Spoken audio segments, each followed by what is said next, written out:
Before క్రీస్తు అంటే మనము క్రీస్తు కంటే ముందు రాముడు శ్రీనివాసుడే ఈయన బిఫోర్ క్రీస్తు.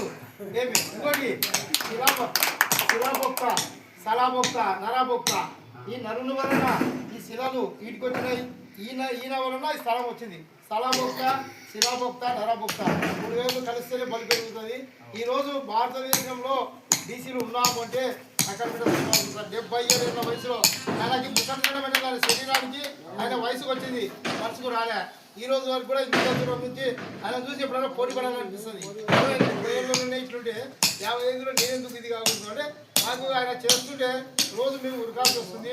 దాంతోపాటు పెద్ద ఆయన సూది అయితే సార్ దారం లాంటి వాడు, ఈయన పూల లాంటి వాడు సారు. మీరంతా ఉన్నందుకే ఈరోజు కార్యక్రమాలు చేస్తున్నాం. ఈరోజు ఈ గ్రామంలో ఒక సర్పంచ్, ఈరోజు సర్పంచ్ బీసీ కాగలిగినాడు అంటే లక్ష్మీదేవమ్మ సర్పంచ్ కాగలిగినాడు అంటే మీలాంటి వాళ్ళ ఆశీర్వాదమే. ఈరోజు ఈ గ్రామంలో అగ్రకులాలకు చెందిన అగ్రకులాలు ఉన్న ఈ గ్రామంలో సర్పంచ్గా ఈరోజు అయ్యింది. మళ్ళీ అదే సర్పంచ్ ఈరోజు ఈ శిలాపలకంలో సారన్యత కాల్వ ఓంనారాయణ పేరు ఈడ సరదాగా వచ్చినాడు. అంటే ఈ విగ్రహాల వల్ల తాను స్థలం ఇచ్చినానని చెప్పి ఇలా వచ్చినాడు. ఈ మానవ చరిత్ర ఉన్నంత వరకు ఈ విగ్రహాలకు పూజలు జరుగుతాయి. ఫస్ట్ కనపడని దేవుళ్ళు ఎక్కడో ఉన్నారు. నిజంగా మనకు అక్షర జ్ఞానాన్ని సామాజిక స్మృతిని అందించిన ఈ మహనీయులకు ఈరోజు సార్కి పాదాభివందనం చేస్తున్నాము.